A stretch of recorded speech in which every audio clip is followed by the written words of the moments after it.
দেশের অর্থনীতির আকার বিবেচনায় প্রয়োজনের তুলনায় অনেক বেশি ব্যাংক থাকায় ব্যাংকিং খাতের বিশৃঙ্খলা দেখা দিয়েছে বলে মনে করেন বিশ্লেষকরা। তাদের মতে হাসিনা সরকারের সময় দলীয় বিবেচনায় ব্যাংকের অনুমতি ও ঋণ বিতরণ একই সাথে দরকারের অতিরিক্ত কর্মী নিয়োগ ব্যাংক খাত আর বহন করতে পারছে না। এ কারণে চাকরি চলে যাওয়া কিংবা সময় মতো পদোন্নতি না হওয়ার ইস্যুতে ব্যাংক কর্মকর্তাদের আন্দোলন অনেকটাই নিয়মিত হয়ে দাঁড়িয়েছে। গোলাম মাইনুল হাসানের রিপোর্ট।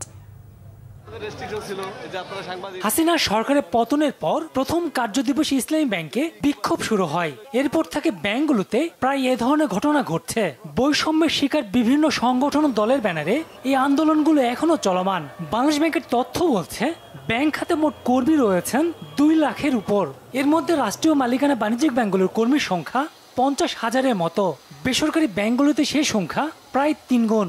অন্তর্বর্তী সরকার দায়িত্ব নেবার পর রাষ্ট্রায়ত্ত প্রধান 4 ব্যাংকে প্রায় 10,000 কর্মকর্তা পদোন্নতি পেয়েছেন।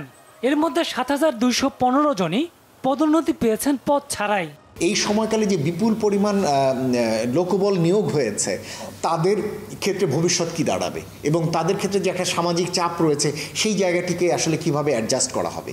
আমার মনে হয় যে সেই জায়গাটির ক্ষেত্রে এই যে সামাজিক চাপ, যে কর্মকর্তা কর্মচারীদের চাকরি হারানোর ভয় অথবা প্রমোশনের আটকে থাকা অথবা ইনক্রিমেন্ট না হওয়ার মতো বিভিন্ন ধরনের যে সামাজিক চাপগুলো রয়েছে, এই বিষয়গুলো নিয়ে আমার মনে হয় কেন্দ্রীয় ব্যাংকের উচিত হবে আলাদাভাবে ব্যাংকগুলোর সাথে মিলে একটি কমিটি গঠন করে এই সমস্ত সমস্যাগুলো সুরাহা করা। ইস্যু হলো যে এটা প্রপার ওয়েতে যদি হয়ে থাকে 110 জনের যদি প্রমোশনের মানে ক্যান্ডিডেট থাকে, সেখানে 50 জন হইতেই পারে। এটা ব্যাংকের অ্যাকোমোডেশনের ব্যাপার আছে, ব্যাংকের ক্যাপাসিটির ব্যাপার আছে, নিডের ব্যাপার আছে। যদি এত লোক ওই পোস্টে এত লোক না থাকে তাহলে তো কম হইতেই পারে।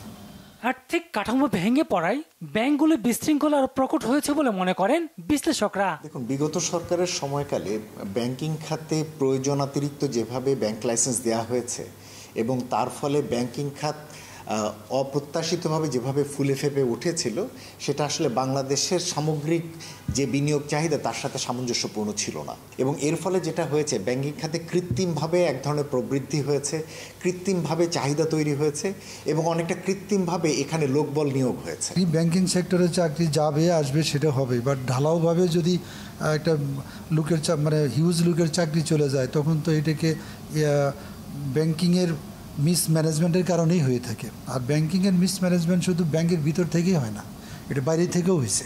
কারণ প্রত্যেকটা ব্যাংকেরই রেগুলেটরি বডি আছে, তারা কিভাবে ব্যাংকগুলো ম্যানেজ করতেছে, বিকজ ডে টু ডে তারাই কন্ট্রোল করে। এরই মধ্যে গভর্নর জানিয়েছেন শীঘ্রই ইউনিয়ন ব্যাংক, ফার্স্ট সিকিউরিটি ইসলামী ব্যাংক, গ্লোবাল ইসলামী ব্যাংক, সোশ্যাল ইসলামী ব্যাংক ও এক্সিম ব্যাংক একীভূত হচ্ছে। গোলাম মাইনুল হাসান, বাংলা ভিশন, ঢাকা।